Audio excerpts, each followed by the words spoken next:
అది ఆ కంపెనీ చూపించే సమర్థత. దాంతోనే కాదు, తెలుగుదేశం పార్టీ కార్యకర్తలు చాలా మంది ఇబ్బంది పడ్డారు, ప్రాణాలు పోగొట్టుకున్నారు.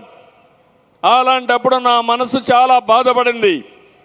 నా కోసం తెలుగుదేశం పార్టీ జెండా మోసే కార్యకర్త ఈరోజు చనిపోయాడు, వాళ్ళ పిల్లలు అనాథలైపోయారు. నేను ఆదుకోకపోతే ఏమవుతారని ఆలోచించి ఎన్టీఆర్ మెమోరియల్ ట్రస్ట్ పెట్టి, ఆ ట్రస్ట్ ద్వారా ఎవరైతే యాక్సిడెంట్లు చనిపోయినా, రాజకీయ వైరాల వల్ల చనిపోయినా, చంపబడినా అలాంటి పిల్లల్ని చదివించి ప్రయోజకులు చేసిన పార్టీ తెలుగుదేశం పార్టీ. దానివల్ల వాళ్ళ జీవితాలు బాగుపడ్డాయి. మొదటి రోజుల్లో వాళ్ళు అడిగేవాళ్ళు నన్ను, మీరు చదువుకు నేను పోయేవాడిని, స్కూల్కి ఎక్కువ సమయం వాళ్ళతో గడిపేవాడిని. జీవితంలో ఏమవుతావు ఇప్పుడు అడిగాను పిల్లల్ని, జీవితంలో ఏమవుతావు ఏంటి నీ కోరికని అడిగారు. అదే మరి వాళ్ళు అడిగితే వాళ్ళు అనేవాళ్ళు, మా నాన్నను చంపిన వాడిని చంపిన తర్వాత ఏం చేయాలని ఆలోచిస్తానని ఆ పిల్లలు చెప్పేవాళ్ళు. అప్పుడు నేను వాళ్ళందరినీ కౌన్సిలింగ్ చేసేవాడిని.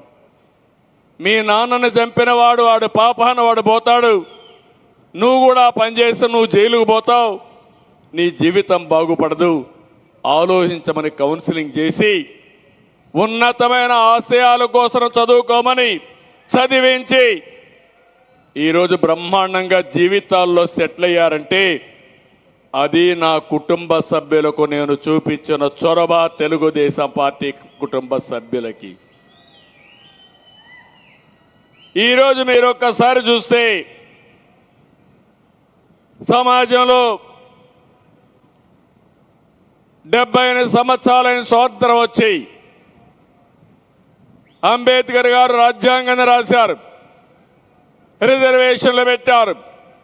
స్వతంత్ర భారతదేశంలో స్వతంత్ర పౌరులుగా ఉండి మనం అభివృద్ధి అవుతామని ఆకాంక్షించారు. కానీ మనం ఆలోచించినంత అభివృద్ధి జరిగింది, కానీ అది కూడా 1991 నుంచే అభివృద్ధి అయ్యింది. ఇక్కడుండే మీరందరూ ఒక విషయం గుర్తుపెట్టుకోవాలి. మన తెలుగు బిడ్డ పివి నరసింహారావు గారు ఆర్థిక సంస్కరణలు తీసుకొచ్చి దేశం యొక్క దశ దిశ మార్చారు. అంత మునుపు ఏ పని చేయాలన్నా డబ్బులుండేది కాదు, అరాకొర వచ్చేది. కానీ ఎన్టీ రామారావు గారిని ఒక్కసారి గుర్తుపెట్టుకుంటే ఒక మానవతావాదిగా ఆయన ప్రభుత్వానికి వచ్చిన వెంటనే డబ్బులున్నాయా లేదా అని చూడకుండా పేదవాళ్లకు సంక్షేమానికి శ్రీకారం చుట్టిన వ్యక్తి నందమూరి తారక రామారావు గారు. ₹2 కేజీ బియ్యం, పేదవాడికి శాశ్వత గృహ నిర్మాణం, రైతులను ఆదుకోవడానికి హెచ్పీకి ₹50కే కరెంటు, సగం ధరకే చీర దోవతి. దీనివల్ల నేతన్నకు ఉపాధి, పేదవాళ్లకు కట్టుకోవడానికి బట్ట, ఇలాంటివన్నీ చేసి ముందుకొచ్చారు ఆయన. అయితే ఇక్కడ వస్తే 91 నుంచి ఇప్పుడు పైనుండే వాళ్ళని ఎగ్జాంపుల్ చెప్పాను. కృష్ణారెడ్డి గారు ఉన్నారు, సునీల్ ఉన్నాడు, పక్కనే గోయంకా గారు ఉన్నారు. ఇక్కడే 500-600 మంది పారిశ్రామికవేత్తలు కానీ సమాజం వల్ల పైకొచ్చిన వ్యక్తులు ఇక్కడే ఉన్నారు. వీళ్ళు బాగుపడ్డారు. కానీ వీళ్ళు సృష్టించిన సంపద వల్ల ప్రజలకు మెరుగైన సౌకర్యాలు వచ్చాయి. ఈరోజు మీరు ఒకసారి చూడండి, నేషనల్ హైవేస్ వచ్చాయి. ఒక ఆలోచన, ఒక చిన్న ఆలోచన. నేను మలేషియాకి వెళ్ళాను 96-97 ఆ ప్రాంతంలో. 2 కోట్ల జనాభా, బుడ్డ దేశం. ఆ 2 కోట్ల జనాభా ఉండే దేశం అప్పట్లోనే 8 లేన్ రోడ్డు ఉండేది. అది చూసిన తర్వాత 120 కోట్ల జనాభా భారతదేశం, మనకి ఇలాంటి రోడ్డు లేదని ఆనాటి ప్రధానమంత్రికి చెప్తే ఎట్లా చేస్తామంటే నాకు వదిలిపెట్టమని నెల్లూరు నుంచి చెన్నై వరకు మొదటి రోడ్డు వేయించిన పార్టీ తెలుగుదేశం పార్టీ. అది గోల్డెన్ క్వాడ్రిలేటరల్ రోడ్డుగా 5 ఏళ్లు అయినాయి.